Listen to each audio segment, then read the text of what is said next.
Welcome back to the watch list. It's JR, it's Woz. And did you guys know that Woz is a staff writer at the Ringer? Matter of fact, I got something that's served up perfectly for him. Let's get into this. I think the one thing I can say to this media, because this media gets kind of up sometimes when it comes to me, we don't have our full roster. Y'all know we don't have our full roster. Stop asking me stupid questions about if I feel like I can do something. If I had my roster like they did, then I feel like I can do whatever I want to do. I'm coaching really hard. My boys are playing really hard. I'm not embarrassed about nothing. We have 4 freshmen starting. Y'all need to act like it. Act like we got 17 to 18 and 19-year-olds out here trying to learn how to play against 22, 23, and 24-year-old guys. Come on, man. Stop disrespecting me, bro. Like, don't do that. I work too hard. I work way too hard for that. Y'all write all these articles about me, and all I do is work. We got young kids on the floor. They got young kids on the floor.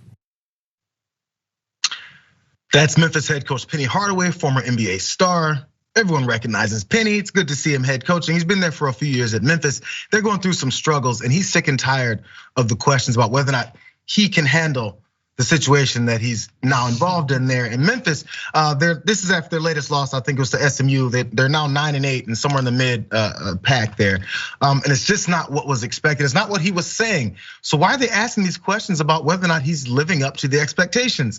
There's this guy who said there's high expectations. Let's watch.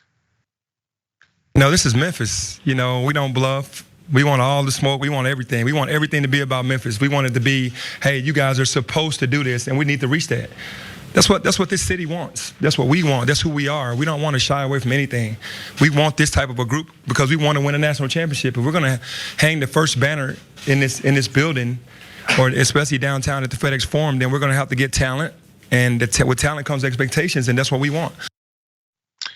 That was Penny in 2019. In May of 2019, I think, as they had a #1 recruiting class, which I think he's had 2 #1 recruiting classes, because he's got Rasheed Wallace, he's got an all-star bench, and I would want to go play there if I was coming out of high school. That's nice. So he explained those smoke comments. Before I let you jump in and break this down for us, he did explain that after he doubled down on it later on in 2019. This is October. All that means to us is that we're not afraid to play anybody, is what Penny said. We're not intimidated and we're not afraid to play anybody. If that offends people, then that's crazy, because you're supposed to be confident in who we are, and we're in this to win.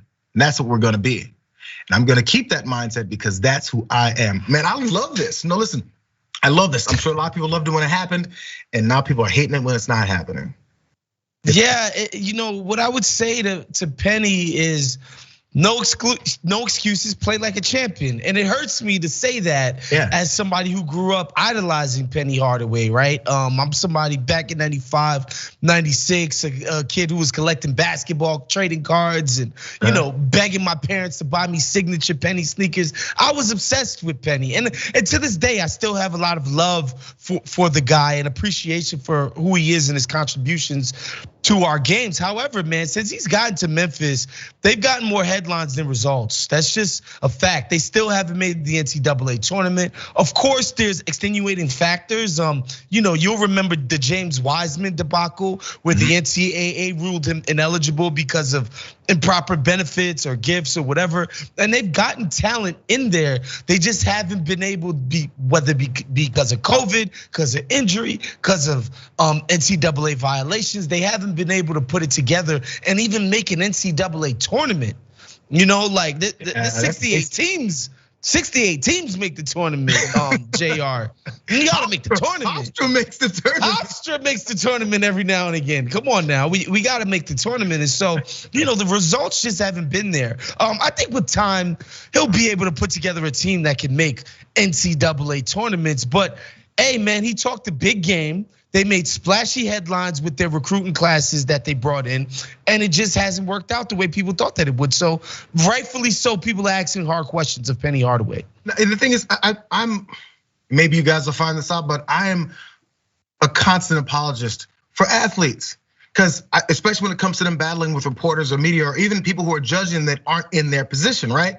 Or have never done what they've done at the level that they've done it. Or be like, how dare you, you're so cocky, you're so full of yourself. Well, that's the only way you're gonna make it to that level. I guarantee you, everybody that's on any playing field or court or ice, they're saying similar things to each other like, you ain't nothing, bro. Like there's a level of confidence, and if you don't have it, you are not in that league. So that carries over. So when you get people who they look at out there sitting there with their suits and their legs crossed going, how come you're not winning, Penny? He's gonna go, why don't you get out of my face with this garbage? You don't know what you're doing. You don't know what you're talking about. You've never been here. I understand that. Once I saw that he previously said, I want that, that's where he lost me, because I wouldn't ask for it. I don't want to ask for the criticism and but what about now? Because you have to know you're gonna go through injuries. You're gonna go through freshmen that are freshmen, and you're gonna go through people who maybe want to transfer, or maybe they're sad because their girlfriend broke up with them. Whatever it is that happens with college kids is gonna happen. I was a collegiate athlete. Our heads were all over the place. We're in college, as he pointed out. But he should have pointed that out earlier. That's the only thing. I'm still defending him, and I'm gonna look for him to win something here. And hopefully later they'll laugh about this and say, yeah, Penny was mad, then he turned it around. That's what I'm rooting for. And I'm not even rooting for Memphis ever. I never root for Memphis. Jayar, this is why I appreciate you. You are a believer and a proponent of accountability, okay? You do what you say you're gonna do. You live up to your word. You say something, then we're gonna hold you to that damn standard. And so, Penny Hardaway talked a big game. He was feeling himself. He was smelling himself. He was getting recruits left and right. He's beating Duke and Kentucky for top guys. He's like, look, we about to get this thing cracking. And it hasn't worked out that way, and rightfully so. People are holding him accountable. Yeah, and then the write-ups and the news. He'll get there. He'll get tough. I think he'll be okay. Mark my words. They're gonna place higher than Hofstra next year. Trust. We're good.